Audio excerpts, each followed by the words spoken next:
Shalom saudara-saudara yang terkasih, mari kita membaca satu bagian firman Tuhan yang terambil dari 1 Korintus pasal 4 ayatnya yang ke-17.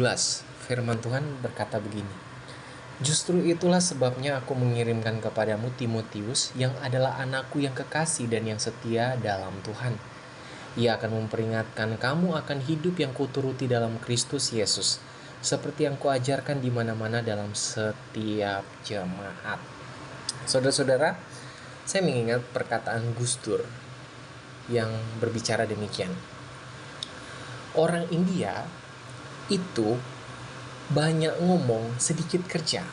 Kalau orang Jepang itu banyak kerja, sedikit ngomong. Kalau orang Amerika itu banyak ngomong, banyak juga kerja.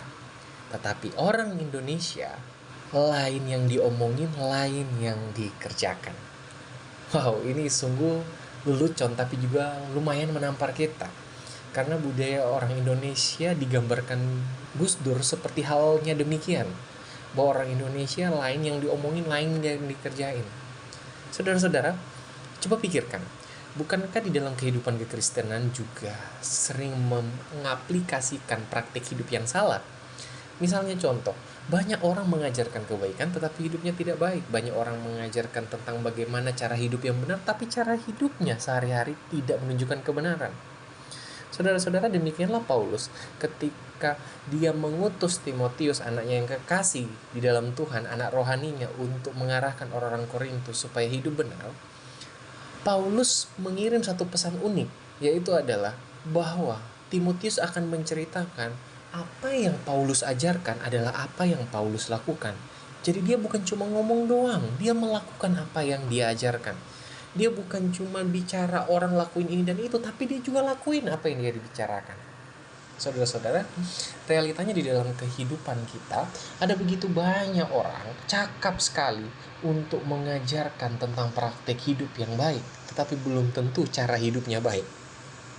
Bahkan tak jarang orang yang sudah berkecimpung di gereja yang mampu mengajarkan nilai-nilai kekristenan, mampu mengajarkan tentang moralitas yang ideal itu seperti apa, tetapi faktanya orang tidak mampu menghidupinya.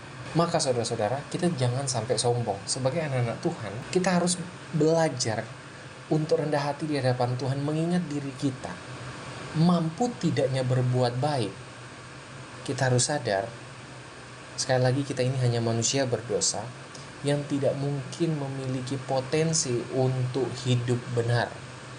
Namun ketika kita diselamatkan Kristus, kita diberikan ruang yang sangat istimewa. Kita diberikan satu kehidupan yang baru, di mana oleh kehidupan kita dapat memuliakan Allah. Dan bukan hanya itu, kita juga dapat mengajarkan bagaimana orang lain hidup memuliakan Allah. Tetapi Tuhan tidak menginginkan kita cuma mengajarkan orang lain. Sekali lagi, Tuhan tidak pernah menginginkan kita cuma sekedar mengajarkan orang lain tentang siapa Kristus dan apa yang Kristus lakukan bagi kita dan apa yang Kristus kehendaki kita lakukan. Tentunya Tuhan tidak menginginkan kita cuma sekedar menjadi pengajar, tetapi menjadi pelaku firman, satu praktek hidup yang nyata. Apa yang kita omongin adalah apa yang kita kerjakan. Sebagaimana Paulus, dimanapun gereja dia ajari tentang kebenaran firman, dan apa yang Allah lakukan bagi manusia, dan apa yang harusnya manusia lakukan sebagai respon syukur kepada Allah di dalam praktik hidup yang kudus. Paulus ngajarkan, tetapi Paulus juga hidupi pengajarannya.